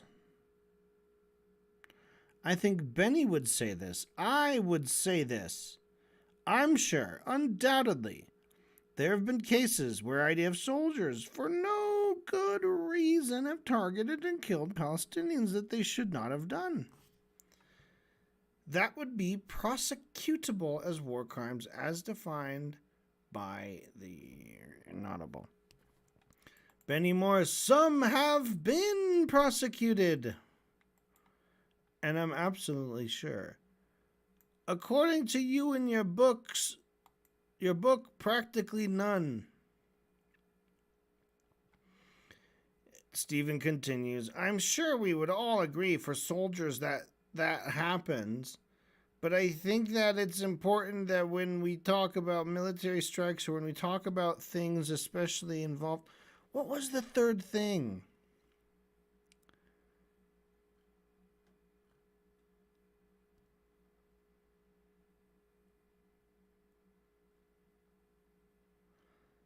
So the 3 different things we need to think about. I'm trying to think about the 3 things, Stephen. The first thing is to think about if Rabbani thinks that the IDF targets civilians as a matter of policy. Okay, I'm thinking about that. I'm really thinking that Moyne is correct about that. The second thing is there's 2 distinctions. Undoubtedly, there have been cases where IDF soldiers have targeted and killed Palestinians, and that would be prosecutable as war crimes. I'm sure we would all agree for soldiers that happens, and I think it's important that when we talk about military, when we talk about things, especially about bombing or drone attacks, these things are signed off by multiple different layers of command, by multiple people involved in an operation, including intelligence gathering, including weaponeering, and they also have typically lawyers involved. When you make the claim that an IDF soldier shot a Palestinian, those 3 people, the 3 hostages that came up with white flags, that something horrible happened, I think that's a fair statement to make, and I think a lot of criticism is deserved. But when you make the statement that 4 children were killed by a strike, the claim you're making is that multiple levels of the IDF signed off.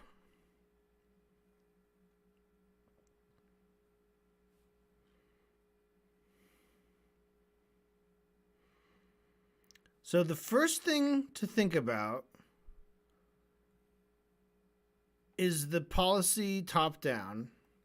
The second thing to think about is sometimes soldiers do it for no good reason, and deserve to be prosecuted, even though it very, very rarely happens. We would all agree for soldiers that happens. But I think it's important that when we talk about military strikes, or when we talk about things especially involving bombings or drone attacks, when we talk about military strikes, or when we talk about things especially involving bombings or drone attacks, I think that it's important that when we talk about them, these are things that are signed off by multiple different layers of command. Just his awkward way of phrasing these sentences makes it sound like these things are signed off by multiple layers of command only upon us talking about military strikes.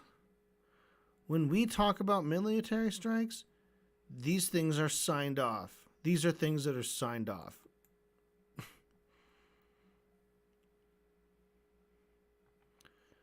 What is the third thing I'm supposed to keep in my head?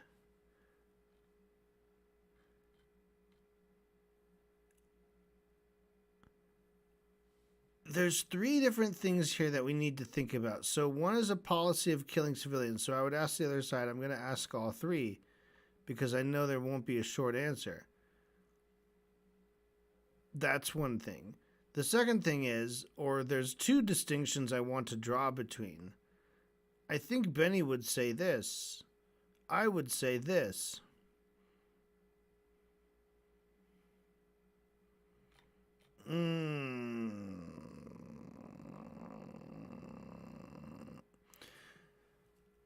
It's too late.